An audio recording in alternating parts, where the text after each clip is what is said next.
오늘 본문은 베데스다 연못에서 38년 된 병자를 치유해 주신 그 이후의 일을 기록하고 있습니다. 먼저 우리는 본문에서 안식을 기뻐하지 않는 자들을 보게 됩니다.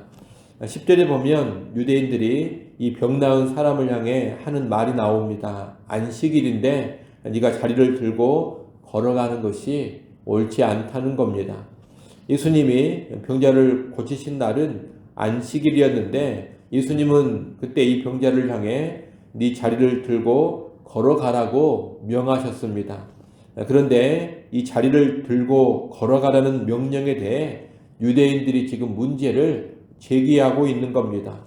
유대교의 규례에 따르면 안식일에 물건을 다른 곳으로 옮기는 일이 금지되어 있었습니다. 이것은 본래 성경에서 금한 것은 아닙니다. 다만 유대교에서 안식일을 좀 더 엄격하게 지키기 위하여 만들어 놓은 세부 규칙입니다.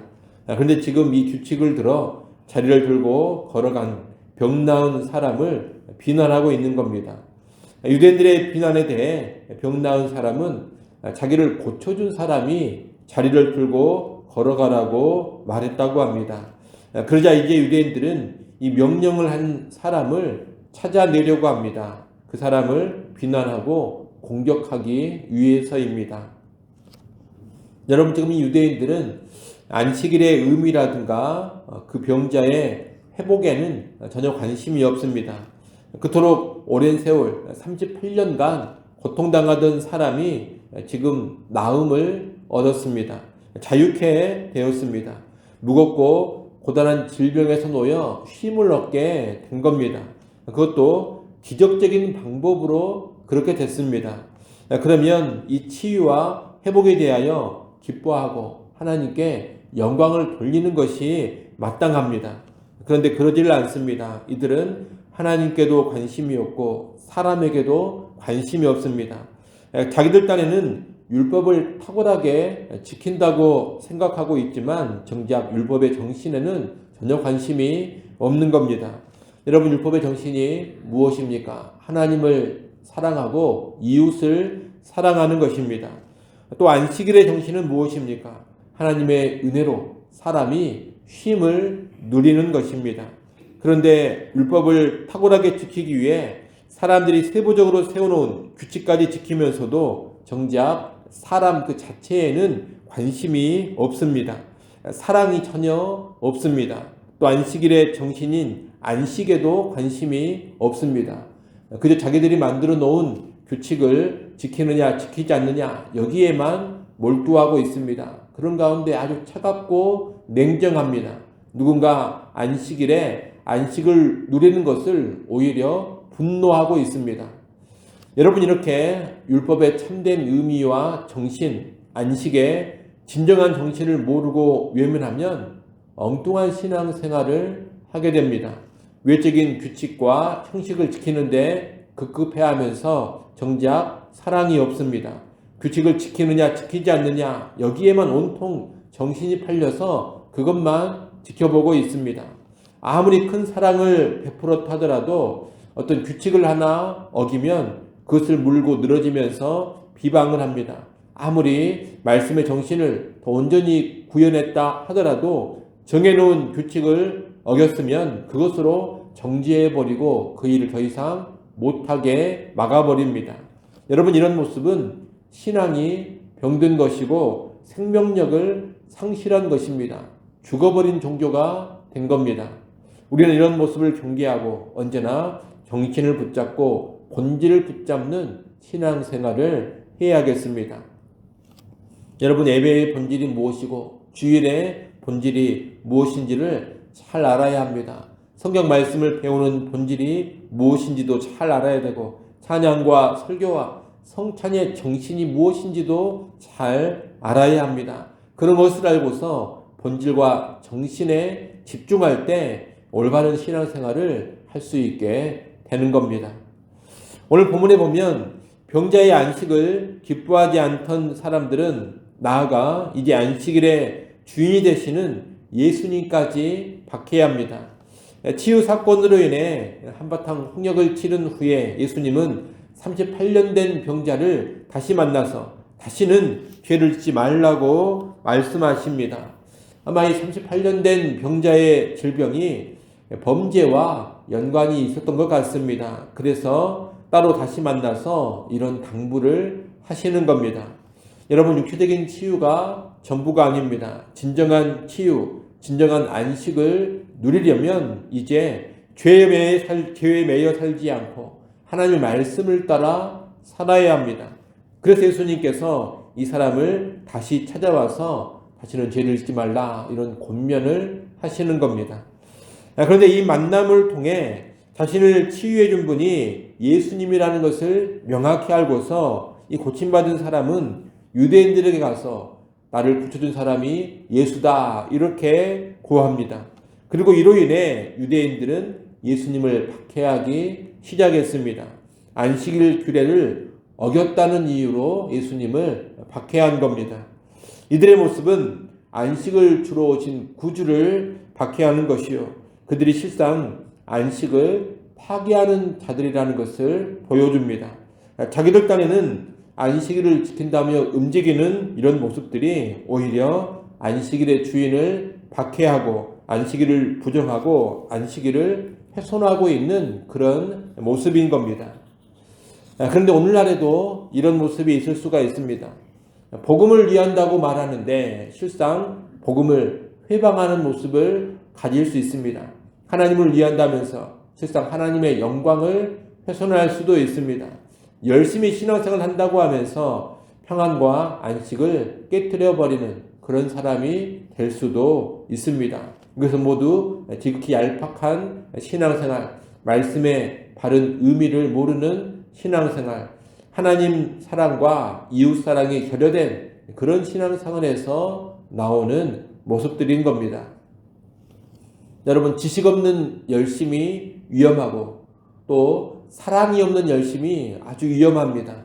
그런 열심은 하나님을 대적하고 회방하면서도 하나님을 위한다는 착각에 빠져서 살게 합니다. 우리는 이런 모습을 경계할 수 있어야 하겠습니다.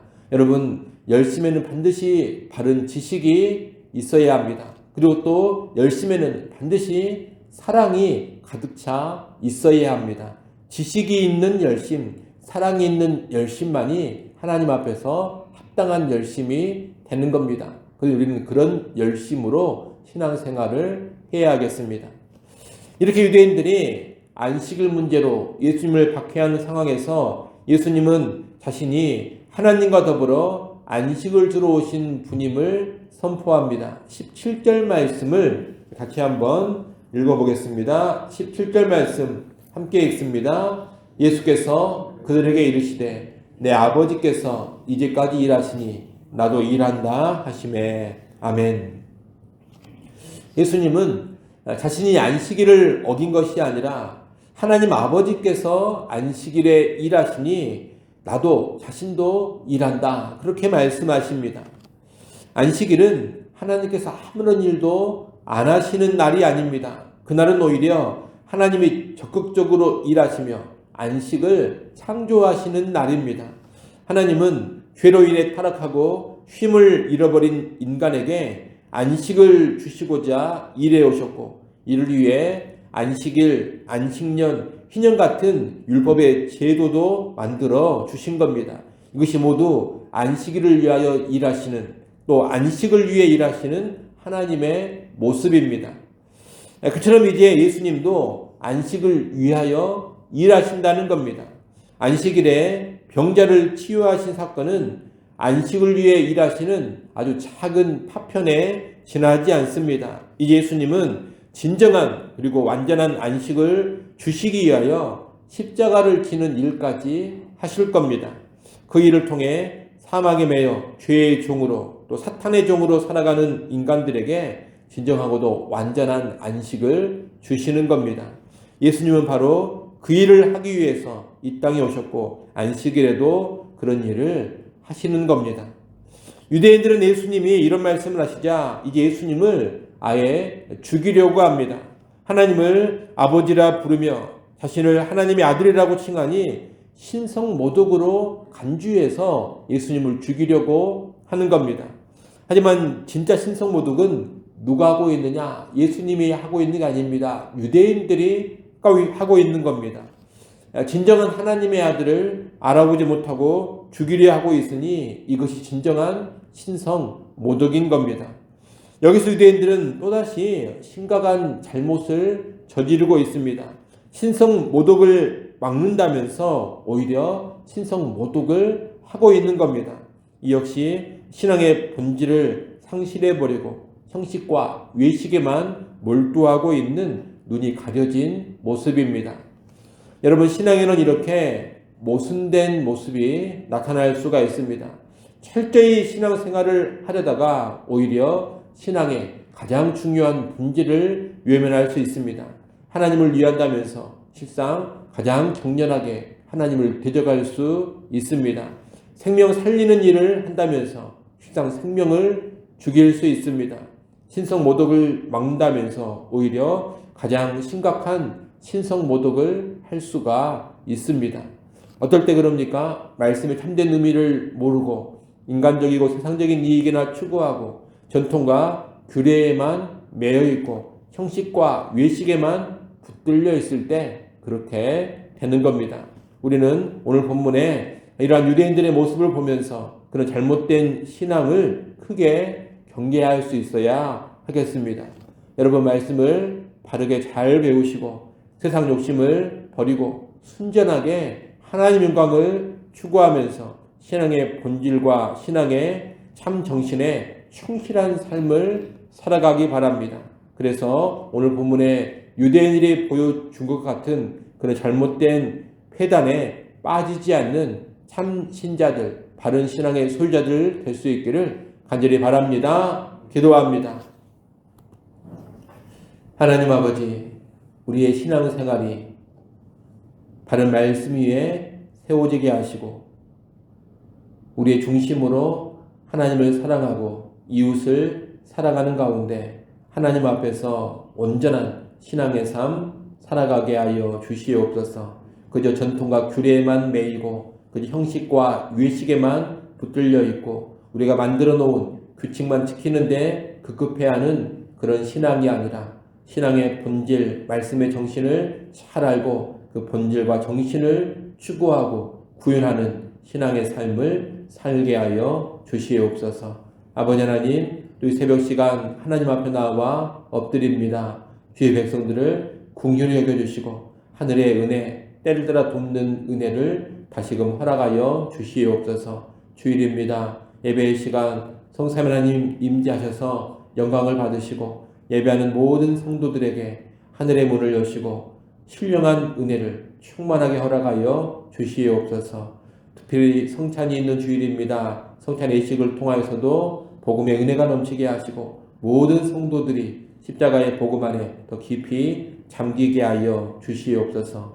예배위원들 한 사람 한 사람 주의 장중에 붙잡아 주시고 유치부, 유초등부, 중고등부, 청년 모임에도 말씀과 은혜가 가득하게 하여 주옵소서. 예수님의 이름으로 기도드리옵나이다. 아멘.